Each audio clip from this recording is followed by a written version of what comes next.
түрлі ұятсыз порно видеоларды көріп, осыдан қалай қорғануға болады? Сол кезде балам қолданады деген нұсқаны діләре. Енді мынау мен мектепте жұмыс жасаймын. 8 жыл болды. Осы 8 жылда оқушылардың қызығушылығы жылдан жылға төмен деп айтсам болады. Қызығушылық мүлде жоқ деп айтуға болады. Оған бірден бір себебі, қызығушылығын жоқ болатын себебі, қолдарында бір телефон бар қазір. Ұялы телефон бар. Ұялы телефонменен ол бүкіл әлемді көріп отыр. Өзіне қалаған нәрсені, қалаған сайтына кіріп, өз еркінше қолдануда. Себебі ата-ана оны 24 сағат қарап отпайды, қандай сайтқа неге кіріп жатқанын. Басым көпшілігі балалар болатын болса, басым көпшілігі түрлі ұятсыз порно видеоларды көріп, көз ләззатын қандырып мәз болып жүр. Бұл өте зиян екенін білгейсіздер, күніге көре беру деген нәрсені, бұл нәрсені. Ал енді осыдан қалай қорғануға болады? Енді соған келейік мәселе. Егер де сіз балаңызға сотка әперсеңіз, аттан қалма байталым, байталдан қалма сайқалым дегенде бәріңіз бір сотка әперіп жатсыздар ғой.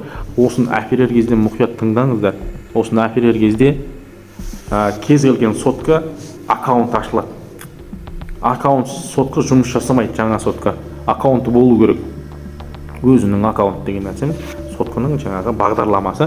Бағдарламаны енгізген кезде, соткаға қазақша айтқан кезде, бұл сотканы өзің қолданасың ба, или балаң қолдана ма деген екі нұсқасы тұрады.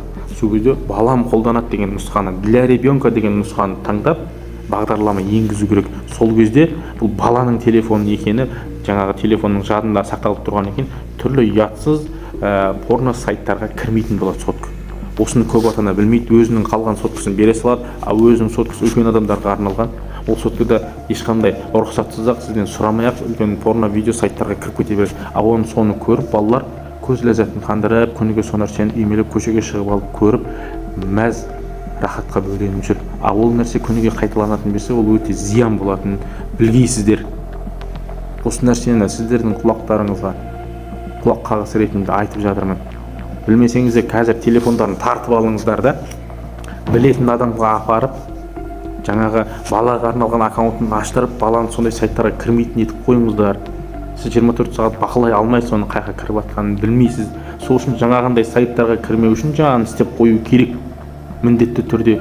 Егер балаңыздың болашағын алаңдайтын болсаңыз, осы нәрсені жасап алыңыз. Білмейтін болсаңыз, білетін адамға жүгініңіз. Менің ауылымнан болсаңыз, маған келіп сол нәрсені істетіп алсаңыз болады. Менің балам олай көрмейді деп қателеспеңіз, себебі мен осы мектептің қабырғасында жүріп, ондайлар талай естіп жатырмын, көзімізбен көріп те жатырмыз, көшеде жиналып балалардың көріп жатқанын біліп те жүрміз. Білгеннен кейін, көргеннен кейін айтып жатырмын.